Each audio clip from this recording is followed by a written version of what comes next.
భగవంతుడు మనుషులందరికీ తారతమ్యం లేకుండా ఏమైనా చూసిచ్చాడంటే అది టైం మాత్రమే.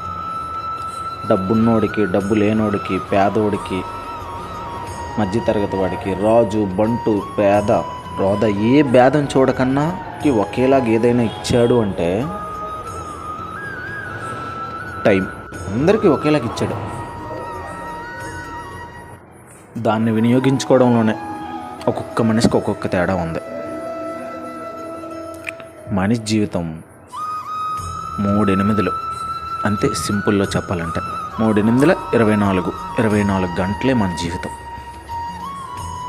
అందులో ప్రతి మనిషి కూడా 8 గంటల నిద్ర,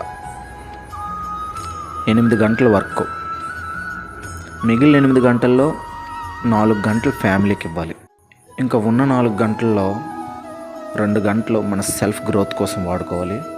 ఇంకా మిగిలిన 2 గంటలు మన బాడీ కోసం వాడుకోవాలి. దీనిలో ఏది తేడా జరిగినా సరే మన లైఫ్ తారుమారైపోద్ది. 8 గంటలు మనం నిద్రపోకపోతే మన లైఫ్ ఎక్స్పైరీ టైం అనమాట తగ్గిపోతుంటుంది. సో నీకు నచ్చినా నచ్చకపోయినా 8 గంటలు నిద్రపోయేవాడు మాత్రమే ఇక్కడ ఎక్కువ రోజులు బతుకుతాడు. ఇంకా 8 గంటలు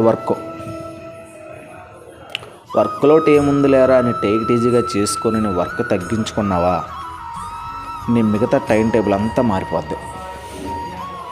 వర్క్ ఒక్కటి ఎగ్గొడితే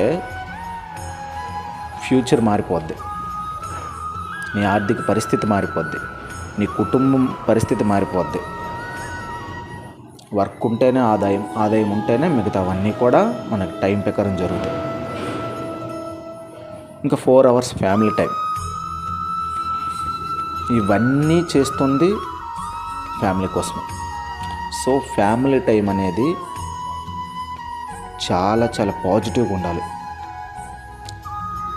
ఆ టైము మనం ఎంత బాగుంచుకుంటామన్నదే అంత మంచిది.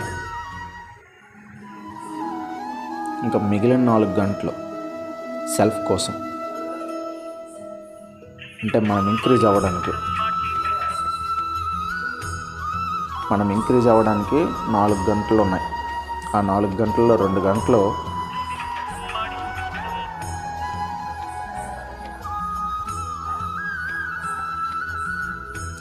మిగిలిన 4 గంటల్లో 2 గంటలు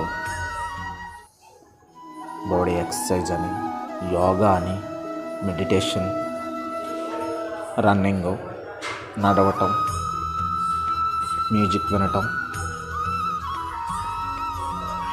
ఇలాంటివి చేసుకుంటే మనకి పీస్ఫుల్గా ఉంటాం. ఇంకో మిగిలిన 2 గంటలు సెల్ఫ్ గ్రోత్. ఆ టైంని మనం సెల్ఫ్ గ్రోత్ కోసం వాడుకోకపోతే జీవితాంతం ఒకే వర్క్లో ఉంటాం. ఒకేలా పని చేసుకుంటూ ఉండాలి, ఒకేలాగా మన సైకిల్ నడుస్తూ ఉంటుంది. సో అది మారాలంటే ఈ 2 గంటల టైము నీ సెల్ఫ్ గ్రోత్కి వినియోగించిన టైము చాలా చాలా ఒక్క సెకండ్ కూడా వేస్ట్ అవ్వకూడదు. అంత బాగా వాడుకోగలిగితే మన లైఫ్ బాగుంటుంది. సో భగవంతుడు ఇచ్చిన ఈ 24 గంటల టైంని నువ్వు ఎలా వాడుకుంటున్నావని దాన్ని బట్టే నీ లైఫ్ ఆధారపడి ఉంటుంది. అంతేగాని ఇంకా దేని బట్టి కూడా ఇంకెవ్వరి జీవితాలు మారడం లేదు. ఈ ఒక్కదాని వల్లే అందరి జీవితాలు మారుతున్నాయి. సో భగవంతుడు ఇచ్చిన ఈ సమయాన్ని మనం మంచిగా వాడుకోవడమే మనకున్న అవకాశం. అంతకుమించి మనకు వేరే అవకాశం లేదు. So don't waste your time.